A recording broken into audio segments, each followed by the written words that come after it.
reunidos, alabándole, exaltándole, estamos aquí, reunidos, adorándole en unidad. Estamos aquí, reunidos, alabándole, exaltándole, estamos aquí, reunidos, adorándole en unidad. En vida abundante, exaltamos al Señor. En vida abundante, queremos darle adoración. En vida abundante, proclamamos su amor.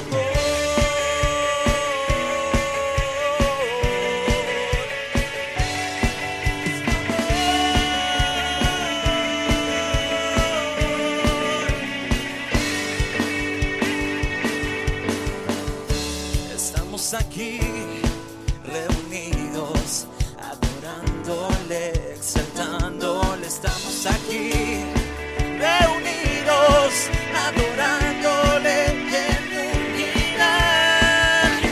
Vida abundante, exaltamos al Señor. En vida abundante, queremos darle adoración. Vida abundante, proclamamos su amor.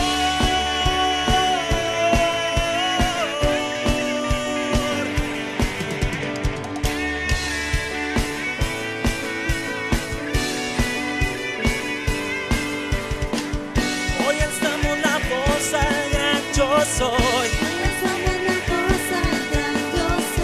Proclamamos su amor en unidad. Hoy alzamos la voz al gran yo soy. Proclamamos su amor en unidad. Vida abundante, exaltamos al Señor. En vida abundante, queremos darle adoración. En vida abundante, proclamamos su amor.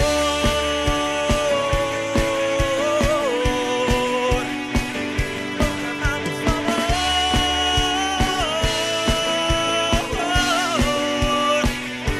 En vida abundante.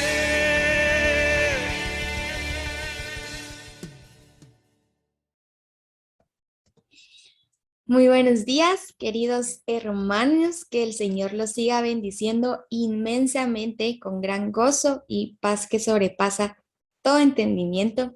Para mí es un privilegio siempre y una bendición estar delante de ustedes impartiendo otra escuela dominical y como pueden ver en pantalla, la lección de hoy se titula Entrenamiento Ministerial.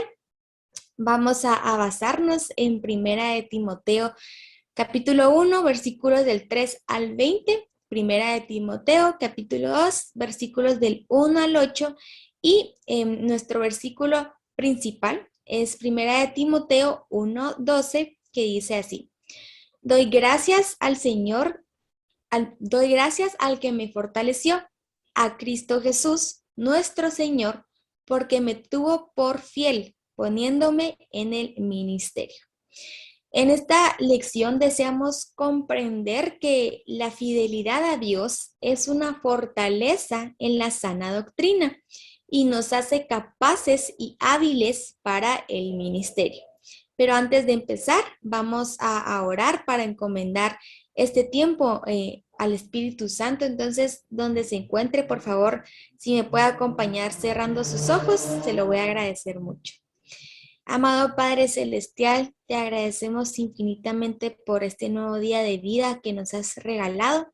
Gracias porque sabemos que un nuevo día es una nueva oportunidad para servirte y amarte aún más, Señor. Te damos gracias porque nos has dado la oportunidad de celebrar el nacimiento de nuestro Señor Jesucristo, gracias por esa salvación, gracias por ese hombre perfecto que caminó entre nosotros, Padre. Encomiendo este tiempo a tu Espíritu Santo para que Él tome el control y toque cada uno de nuestros corazones para escuchar lo que nos quieres decir. En el nombre de Jesús, Padre, te amamos. Amén. Amén. Entonces, todos conocemos al apóstol Pablo, el autor de Primera y Segunda de Timoteo. Entonces, él se esforzó en gran manera en entrenar a su hijo ministerial, que era Timoteo. Procuró capacitarlo de forma cabal y constante para un ministerio efectivo. Y en realidad esto era sumamente necesario en el contexto histórico en el que se encontraban. El cristianismo del primer siglo se enfrentó al paganismo e incluso al judaísmo, y ambos fueron rivales muy determinados. Pablo entonces reconoció esto y vio la urgente necesidad que había de desarrollar un entrenamiento intenso con sus compañeros de ministerio, particularmente con Timoteo. Con esto, hacer frente a los distintos desafíos o ataques a los que se enfrentaban. A los libros de Primera y Segunda de Timoteo se les llama epístolas pastorales y sirvieron como un reglamento de entrenamiento con el propósito de guiar a aquellos que eventualmente asumirían el ministerio entre los gentiles. Entonces, el apóstol Pablo dio 3 instrucciones importantes en los pasajes bíblicos de esta lección a fin de que Timoteo tuviera éxito en su desempeño ministerial. Solo para recordarles, los pasajes que vamos a estudiar son 1 de Timoteo, capítulo 1, versículos de 3 al 20, y 1 de Timoteo, capítulo 2, versículos del 1 al 8.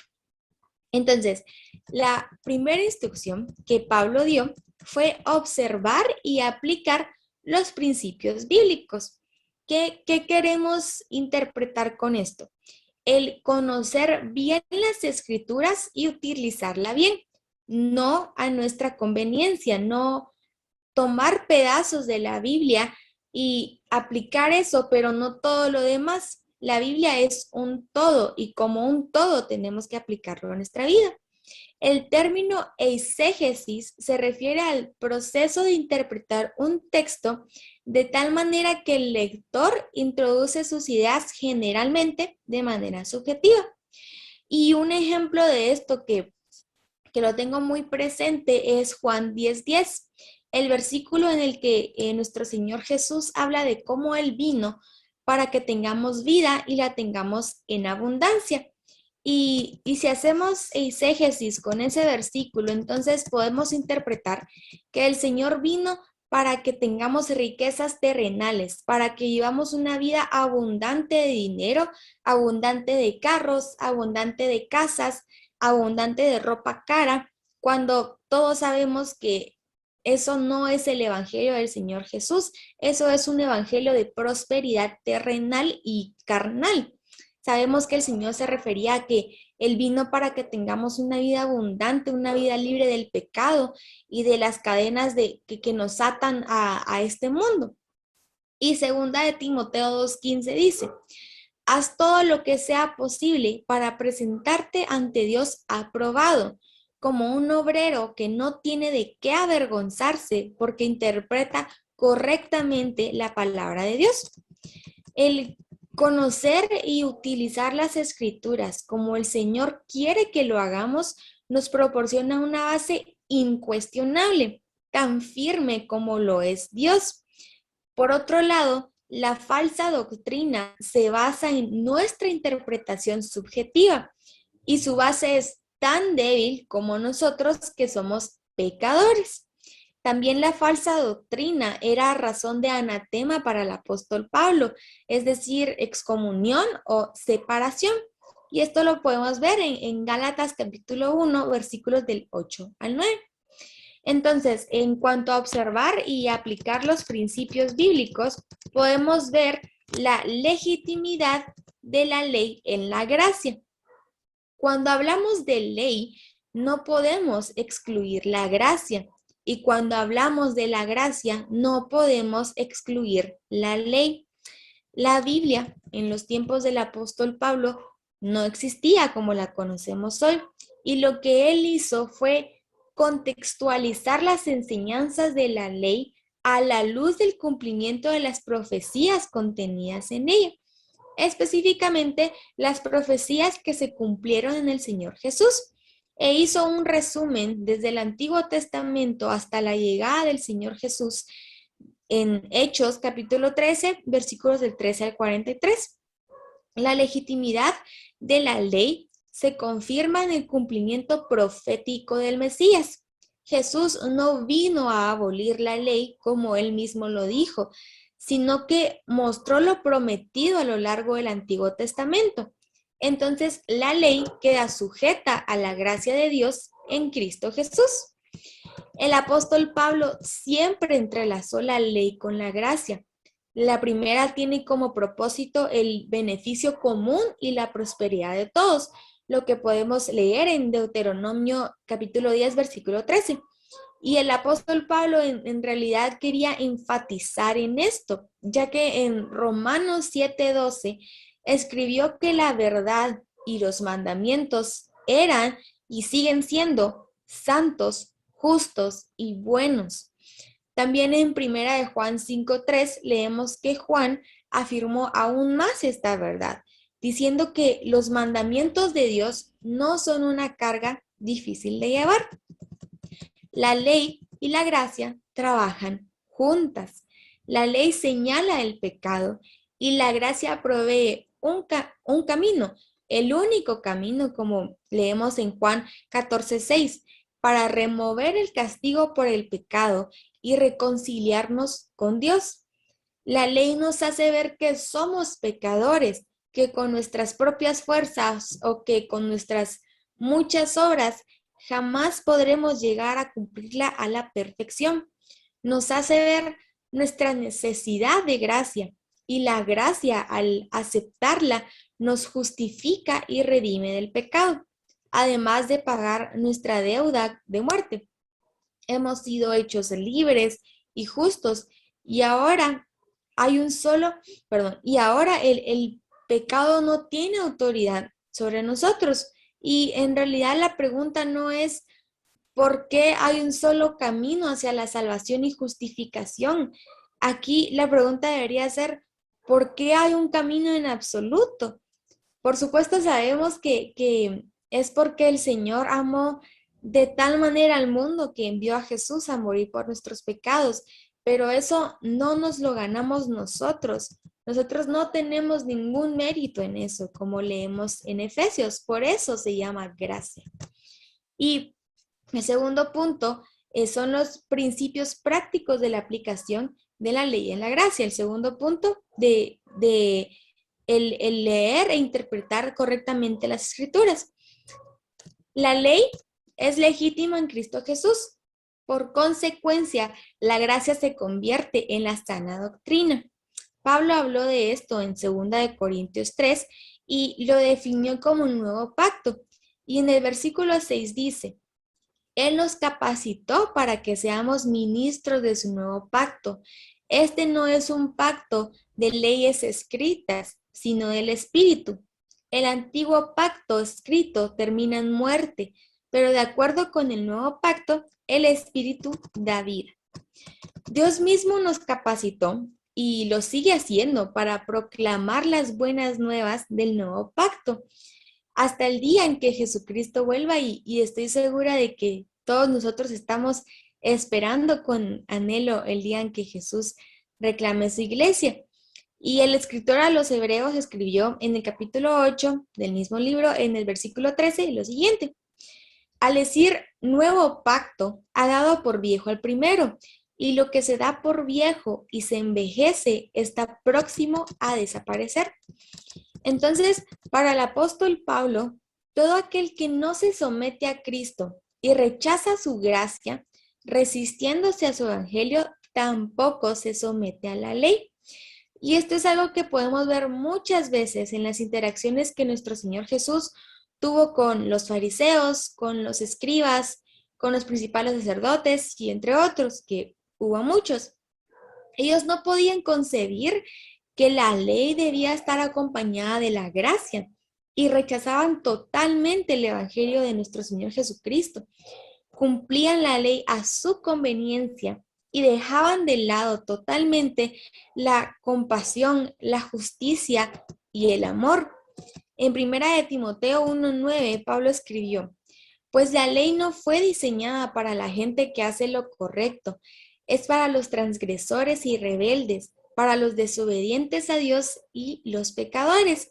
Y creo que en lo personal, eso no es algo muy fácil de admitir cuando llegamos a los pies de Jesús, admitir que somos desobedientes, que somos pecadores, que nos dejamos llevar por nuestra carne, no es algo que salga de nuestra boca tan fácilmente, pero es la única manera en la que podemos obtener ese regalo de la salvación, humillándonos ante el Señor y reconociendo que lo necesitamos completamente. Y todo esto indica que la aplicación correcta de la ley del nuevo pacto es a partir de la gracia del Evangelio. La ley es buena y es el fundamento del pacto de Dios con la humanidad. Por eso no queda descartada, siempre y cuando sea utilizada con el propósito que el Señor la dio a los seres humanos. La ley nos dice cómo tener una conducta que agrade a Dios. Y como acabo de decir, la ley es buena. Que a nosotros nos cueste cumplirla es un tema totalmente diferente, pero al cumplirla somos un sacrificio de olor grato al Señor y es por eso que es tan fundamental en nuestra vida.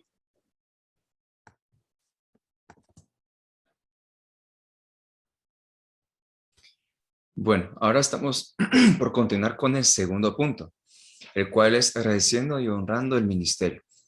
Y esto lo encontramos en 1 de Timoteo, capítulo 1, del versículo 12 al 20. Luego de lo que se había establecido en las Escrituras como el reglamento para la vida ministerial y cristiana en general, el apóstol Pablo apuntó su labor podríamos decir, de entrenamiento a fortalecer el ministerio de Timoteo, como bien lo hemos estado estudiando. Notemos que primeramente el apóstol Pablo agradeció a nuestro Señor por haberlo puesto en el ministerio. Para este siervo de Dios fue una enorme distinción de parte del Señor haberlo hecho parte de su equipo, que lo haya tomado en cuenta para eso. También reconocer que Dios lo halló por fiel. Y eso fue un reconocimiento al talento para el ministerio que les había sido encomendado por parte de nuestro Padre Celestial. Siempre hay que hacer el énfasis en que todo esto es por parte de nuestro Señor. No hay ninguna forma en la que ninguna persona pueda hacerse acreedor de todo esto, ¿verdad? Es únicamente porque nuestro Señor así lo ha dispuesto. Ahora, también algo muy importante, y es lo que se menciona en la primera oración, aquí en la pantalla. Pablo reconoció que el éxito en su desempeño ministerial consistía en la fortaleza que Dios le impartía. Esto no solamente denota independencia, sino también fe, dependencia. Dependencia de nuestro Señor, porque nadie, de ninguna forma, estando solo, puede ejercer un ministerio correctamente. Tiene que estar acompañado por nuestro Señor, estar arraigado en su palabra, tomado de su mano y nunca dejarse influenciar por otras cuestiones. Por eso recalcamos eso, la dependencia del apóstol Pablo para con nuestro Señor y la fe que él tenía. Nuestro Señor Jesús fue quien también le fortaleció en su ministerio, como eso lo podemos comprender muy bien. Además, en la segunda parte, la fortaleza impartida por él, nuestro Señor, constituyó esa línea de defensa segura para poder enfrentar y vencer los diferentes desafíos que el ministerio le plantearía. Es seguro que podamos decir que en el ejercicio de un ministerio, siempre van a haber diferentes circunstancias que podrán detener temporalmente el crecimiento del ministerio. de diferentes formas, pero siempre encontramos la fortaleza en nuestro Señor. A través de Él encontramos la dirección, la fuerza para continuar. No está en nosotros de ninguna forma, no está en nosotros. Si buscásemos más de nosotros, más para abajo iríamos en cuanto al crecimiento del ministerio, pero cuando más miramos a nuestro Padre Celestial y más nos agarramos de su mano, es cuando más va creciendo, a pesar de las dificultades. También es importante mencionar que en esta carta, en el objeto de estudio que estamos ahora funge el apóstol Pablo como un entrenador, podríamos decir, para Timoteo. El apóstol Pablo también le recordó la instrucción ministerial, que fue parte de su misma experiencia.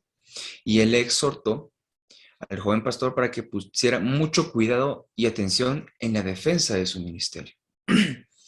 Como lo estamos mencionando ahora, muchas circunstancias estuvieron presentes ahí y por eso el apóstol Pablo permanecía en un permanente estado de ánimo para dar fuerza tanto a Timoteo como a la iglesia que se encontraba ahí. Para esto, también Pablo rememoró los eventos de su vida pasada. ¿Y esto por qué? Porque él recordaba sus debilidades y errores, pero lo hizo para resaltar la gracia y misericordia de Dios en su vida. Y esto el apóstol Pablo también lo hizo con varias intenciones, es lo que vamos a ver a continuación.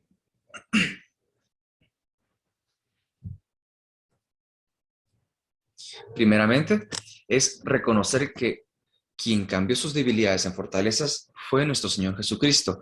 Nuevamente, no podemos encontrar por ningún lado que se conviertan las debilidades en fortalezas a través de medios humanos, a través de nuestra propia fuerza. De ninguna forma eso es imposible. Solo lo podemos lograr a través de nuestro Señor Jesucristo y es como lo estamos viendo en este momento. Empezando con lo siguiente. Al terminar el recuento de debilidades de su pasado, el apóstol Pablo adjudicó el cambio producido en su vida y la fortaleza recibida para el ministerio a la gracia, la fe y el amor de nuestro Señor Jesucristo. Siendo así, el apóstol Pablo también reconoció que la salvación que tenía en Cristo vino precisamente porque aun cuando siendo antes siervo del Señor, un pecador, que bueno, conocemos muy bien el testimonio del apóstol Pablo, él fue recibido en misericordia y en clemencia por parte de nuestro Señor. Nuevamente, es nuestro Señor quien da su mano para la salvación de todas las personas. No podemos ganarla, no la merecemos, es nuestro Padre Celestial. Y es lo que él estaba dando a entender a través de esta parte. También Pablo tampoco se aferró a los privilegios y las concesiones que la ley le proveyó en algún momento. Y eso también se encuentra en Filipenses del capítulo 3, versículo 7. El apóstol Pablo hizo un recuento de las muchas cosas por las cuales él podía gloriarse, incluso sacarle partido para su ministerio, podríamos decirlo de esa forma. Sin embargo, él prefirió desecharlas todas, porque la gracia del Evangelio resultó más que completa. Y eso es algo que también tenemos que nosotros recordar. La gracia de nuestro Señor Jesucristo es más que completa, más que suficiente, más que buena, más que todo lo bueno que podemos imaginarnos o lo positivo. También el apóstol Pablo dijo claramente en Filipenses 3:7 lo siguiente: pero cuántas cosas eran para mí ganancia, las he estimado como pérdida por amor de nuestro Señor Jesucristo. Todo aquello, podemos comprender esta parte, todo aquello que en cuanto al mundo o incluso nosotros podemos considerar como ganancia, como algo que nos contribuye para tener más, si se pierden, entre comillas, por amor a Cristo, por el amor y en el ejercicio de un ministerio, entonces no es ninguna pérdida. De ninguna forma, pero todo está bajo la soberanía en la mano de nuestro Padre Celestial. También, desde ese punto de vista, la enseñanza que Pablo le da a Timoteo consistió en que no confiara orgullosamente en su conocimiento, es decir, no se avanzara en él mismo ni en su habilidad mucho menos que pensara que su autoridad en el ministerio emanaba de su familiaridad o tal vez de la cercanía con el apóstol Pablo. Él insistió, el apóstol Pablo, en este pasaje que la fortaleza que le permitió ser apto para el ministerio provino de Dios y únicamente de Dios. Y era propio que le enseñara a Timoteo esa verdad. Algo que tenemos que tener muy presente, mis estimados hermanos, es que nuestro éxito en la misión, podemos decirlo de esa forma, no consiste en lo que podemos alcanzar a conocer, ni a través de nuestras fuerzas, ni a través de nuestras habilidades, ni nada de eso. Eh, el éxito de nuestra misión radica en la gracia de Dios, quien nos dio los talentos y habilidades, quien los desarrolló con su poder para engrandecer su nombre y su reino. Todo lo que podemos hacer, todo lo que podemos poner a la disposición de Dios en cuanto al crecimiento y al engrandecimiento de su ministerio y su nombre, es únicamente por Él. En el momento en que nosotros demos algo propio de nosotros o algo propio del mundo, ese ministerio irá torciéndose un poco. Siempre, siempre y siempre es por nuestro Padre Celestial. Ahora continuando con el segundo punto, que es el cuidado de la vida cristiana y fortalecimiento del ministerio como ejemplo para los demás. El apóstol Pablo también apuntó que toda esa gracia, misericordia y amor que recibió de Dios, a pesar de su debilidad, para fortalecer en la fe y en el ministerio, era de ejemplo para los que habían de creer en él para vida eterna. Y eso lo encontramos en 1 Timoteo 1:16. Pero por esto fue recibido misericordia, para que Jesucristo mostrase en mí el primero toda su clemencia, para ejemplo de los que habrían de creer en él para vida eterna. Esto contempla la implicación de responsabilidad que Pablo mostró ante el ministerio recibido de parte de Dios y que igualmente le requirió a su joven protegido, Timoteo. Posteriormente, el apóstol Pablo recalcó esa instrucción cuando le exhortó, diciendo, y lo vemos aquí a la par en 1 Timoteo 4:12, no permitas que nadie te subestime por ser joven, sea un ejemplo para todos los creyentes en lo que dices, en la forma en que vives, en tu amor, tu fe y pureza. Entendemos que Timoteo no era precisamente un adolescente cuando estas palabras le fueron dichas, pero probablemente ante la vista de las demás personas, tales de los ancianos de aquella época, era visto como alguien bastante joven, ¿verdad? Y entonces el apóstol Pablo mandó estas palabras para animarle, para que persistiera en el ministerio y en todo lo que él debía hacer, la misión que le había sido encomendada. Ahora, continuando a la derecha, nos menciona, cuidar del ministerio implica cuidar celosamente nuestro testimonio y el buen nombre de la iglesia. Debemos mostrar con orgullo, mis estimados hermanos, tanto los colores que nosotros ahora somos parte, ¿verdad? Somos parte del reino de los cielos. Somos parte de la familia de un Dios viviente, de un Dios que venció a la muerte, un Dios en victoria. Y nuestra actitud también debe mostrar cuidado celoso de lo que somos y de lo que hacemos. Eso hizo Pablo con Timoteo también. Eso mismo hace Dios, quien es, podríamos decirlo de una forma, nuestro entrenador para con nosotros. Cuidar nuestro testimonio para darle la gloria y honra a nuestro Padre Celestial. Y también esto se ve mucho en los diferentes ministerios en los que podamos vernos relacionados. Nunca sabemos con qué acciones, con qué palabras, con qué actitudes las personas pueden estar viendo algo dentro de un ministerio. Pero al final de cuentas, si lo hacemos para la gloria de Dios, buscando siempre de Él, entonces no hay pierde, no hay nada malo en ese sentido, porque estamos haciéndolo para darle gloria y honra al único que lo merece, nuestro Dios. Ahora continuando con el siguiente punto, que es evidenciar los efectos destructivos de una débil defensa del ministerio. Y si estamos hablando de la fortaleza o de la persistencia que debía encontrarse en un ministerio, Ahora también podemos enfocarnos en la contraparte, ¿verdad? Los efectos destructivos de una defensa débil del ministerio. El apóstol Pablo destacó los ejemplos de Himeneo y Alejandro como evidencia del escudo de la fe y la falta de una buena estrategia de defensa del evangelio y del ministerio. Ellos no se mantuvieron en la fe, ni tuvieron una buena conciencia del don de Dios que a él, nuestro Padre Celestial, les había dado.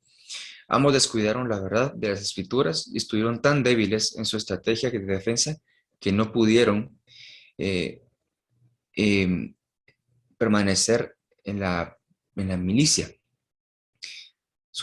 Podemos decirlo en cuanto a que su defensiva no pudo resistir la ofensiva contraria, y esas son palabras de la lección para defender la sana doctrina.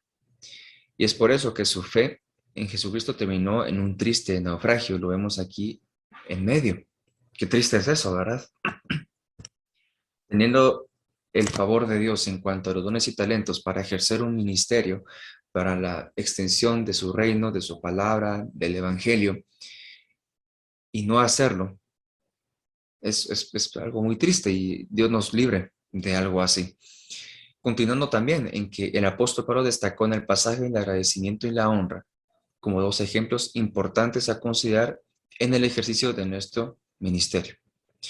Ambos tienen el efecto de hacernos responsables, de mantenernos en la gracia que Dios nos ha sido dada. El agradecimiento y la honra. El agradecimiento aún y a pesar de las diferentes circunstancias que podemos encontrarnos, y la honra a quien se lo merece, únicamente nuestro Padre Celestial. Debemos también equiparnos para defender el Evangelio, ¿verdad? La sana doctrina, como lo estamos viendo acá. Y si no lo hacemos, podemos tomar el ejemplo de estos dos personajes, Himeneo y Alejandro, quienes podían haber tenido los dones y talentos y el favor de nuestro Padre Celestial, pero por diferentes circunstancias, al final de cuentas, decidieron no hacerlo de la manera correcta. Que Dios nos libre de algo parecido a así. Y continuando con el siguiente punto, instrucciones acerca de la oración, es el tercer punto, y la intercesión. Y esto lo encontramos en 1 de Timoteo, capítulo 2, del versículo 1 al 8. Algo muy importante a recalcar es que ningún ministerio ha de ser efectivo si no sirve para servir a otros. Y algo también que me gusta mucho recordar cada vez que tengo la oportunidad es que el ministerio es de Dios, es para las personas y es por el Espíritu Santo. Nada más que eso. Ahora bien, por otro lado, la vida cristiana necesita un constante refuerzo en la relación con Dios. Un descuido en la relación con Dios únicamente implica un fracaso. Así es. Si no tenemos esa comunión, esa relación personal con nuestro Padre Celestial, cualquier ministerio que nos haya encomendado, pues probablemente no vaya a prosperar. La lección nos menciona, la oración y la intercesión son ejercicios prácticos para mantener y mejorar nuestros puntos de apoyo en la fe. Y continuando con el segundo punto que vemos aquí, el servicio a Dios y al prójimo por medio de la oración y la intercesión son nuestros mecanismos de ofensiva en cuanto a la fe y en el ministerio. Podemos siempre orar por todas las personas que Dios ha puesto en nuestros corazones e interceder por ellos, definitivamente. El apóstol Pablo también afirmó e instruyó a Timoteo que él fue constituido predicador, apóstol y maestro de los gentiles en fe y en verdad. Eso lo vemos en el versículo 7. La razón de ser de su ministerio fue la de llevar la extensión del evangelio a todas las personas mediante el mensaje de salvación.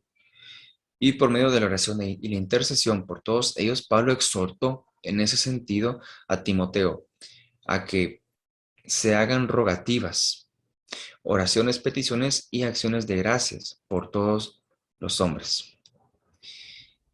Con esto también podemos comprender, nadie debe quedar excluido de nuestro ejercicio ministerial. Todos los seres humanos deben ser investidos santamente por la extensión del evangelio en el mundo. Hasta donde nosotros nos concierne, debemos compartir el evangelio, la palabra de Dios, nuestro testimonio con todas las personas con las que nos sea posible. Eso es lo que nos manda nuestro Señor. Permanecer en oración e intercesión por los demás, algo muy importante, y es también una muestra de amor para con aquellos que tenemos en mente. Ahora bien, la mención particular de la intercesión por los reyes y por todos los que están en eminencia, esto lo menciona el versículo 2, no se refería a una distinción especial que la lección utiliza una palabra que es elitista. Y esto quiere decir que es como que estuviera por sobre los demás, ¿verdad? Algo superior, por así decirlo. Sino porque la colaboración del ministerio de la iglesia con los gobiernos había de redundar en quietud, reposo, piedad, honestidad y paz entre las personas. Estas son características que nos menciona la lección, características muy importantes. Entonces, en un ambiente de relación, en esa misma relación debe existir la armonía, la consideración y respeto por todas las personas. Por tanto, la oración y la intercesión de la iglesia en su contexto social también influye determinantemente en el orden y la felicidad de los pueblos. En eso consiste el elemento de la extensión del entrenamiento ministerial, que es lo que nos menciona también la lección. Y como vemos abajito, la iglesia ora e intercede por todos los ministra a todos por igual y cuida de todos sin distinción de personas. Esa es, sin duda, la extensión triunfal y victoriosa. Hasta donde nosotros nos concierne, nuestra única misión es la de extender el reino de los cielos aquí en la tierra, que las personas puedan conocer nuestro Padre Celestial de las formas en las que la Biblia nos habla y no hacer excepción de personas. Esa es nuestra misión. Ahora, siempre recalcando que la oración y la intercesión también es una forma de amar a nuestro prójimo. Siempre hemos visto en estas cartas que se nos exhorta a continuar en oración e intercesión por la iglesia. Y la iglesia tiene una misión social, eso creo que es algo bastante claro, pero la oración e intercesión deben ser bases fundamentales de eso mismo también. Y llegamos también a las conclusiones, mis estimados hermanos. Como primera conclusión, nuestro deber ministerial es conocer y aplicar correctamente los principios de la palabra y mantener un buen testimonio. En muchas ocasiones las personas no van a leer la Biblia y algo que tenemos que tener muy en cuenta es que nos estarán leyendo a nosotros, ¿verdad? En cuanto a nuestro testimonio. Por eso, siempre cuidando nuestro testimonio, que sea agradable ante los ojos de nuestro Padre Celestial. El segundo, debemos mostrar agradecimiento a Dios por ser partícipes de su obra en la tierra, aun cuando el Señor, que todo lo puede, sin lugar a dudas, para la extensión de su obra aquí en la tierra, no me necesita precisamente, ¿sí? Quiera que no soy indispensable para eso. Pero el Señor nos toma en cuenta para servirle, para ser parte de su obra en todo lo que nos sea posible, tomando en cuenta nuestros dones y talentos. Y es una gran bendición poder ser parte de eso, poder sentir que nuestro Señor nos llama y nos respalda en el ejercicio de su ministerio. La conclusión número 3, cuidar y honrar el ministerio puesto en nuestras manos. Podemos decir que es relativamente sencillo iniciar un ministerio, pero lo que es difícil es continuarlo, darle seguimiento y tener la responsabilidad de honrar dicho ministerio para la gloria y honra de nuestro Padre Celestial, porque eso requiere persistencia, requiere disciplina, sobre todas las cosas, y también obediencia. Todo esto siempre encomendándolo en las manos de nuestro Padre Celestial. Y la conclusión número 4, vivir una vida de oración e intercesión constantes. No podemos descuidar nuestra vida de oración e intercesión y esperar que seamos prósperos en cuanto al ejercicio del ministerio. No se puede. Debemos también permanecer en una comunión personal con Dios que nos lleve a conocerle más a través de su carácter, de sus obras, y por lo tanto entregar ante Él a todas aquellas personas o situaciones que no son conocidas, ¿verdad? Siempre y cuando tengamos en nuestro corazón la disposición de agradar. Así que, mis estimados hermanos, ha sido una gran bendición poder compartir con ustedes esta lección. Damos gracias a Dios por la vida que nos ha regalado y vamos a orar para finalizar esta lección. Amado Padre Celestial, gracias te damos, Señor, por la bendición que nos es el estar ante tu presencia, poder comprender un poco más de tu palabra.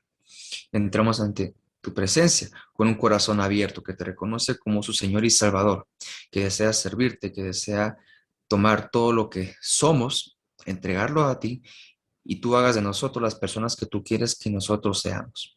A pesar que eso signifique que deberemos dejar algunas cuestiones propias de nuestra naturaleza por un lado y seguirte a ti por sobre todas las cosas.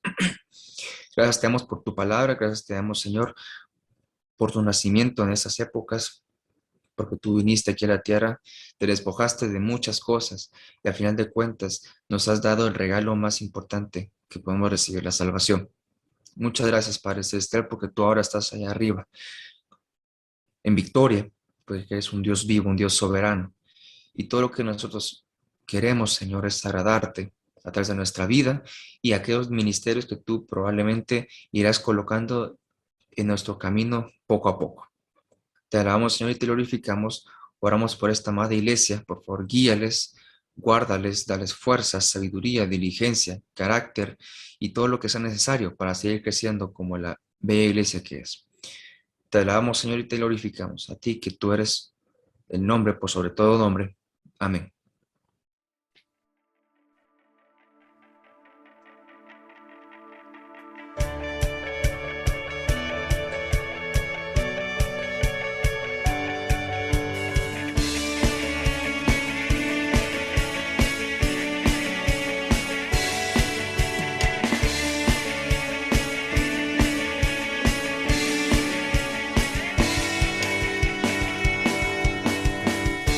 Estamos aquí reunidos, alabándole, exaltándole. Estamos aquí reunidos, adorándole en unidad. Estamos aquí reunidos, alabándole, exaltándole. Estamos aquí reunidos, adorándole en unidad. En vida abundante exaltamos al Señor. En vida abundante queremos darle adoración. En vida abundante proclamamos su amor.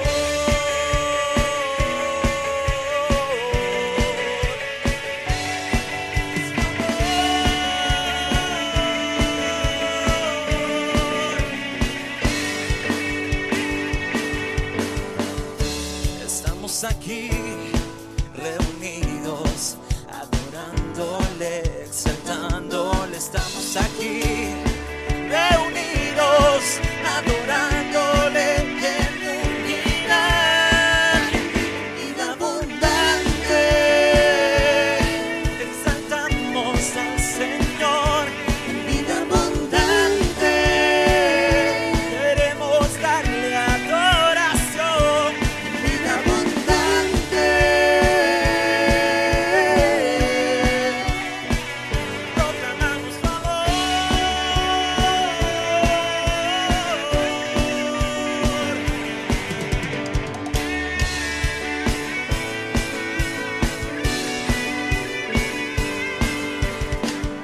Hoy alzamos la voz al gran yo soy. Proclamamos su amor en unidad. Hoy alzamos la voz al gran yo soy. Proclamamos su amor en unidad. Vida abundante exaltamos al Señor. En vida abundante queremos darle a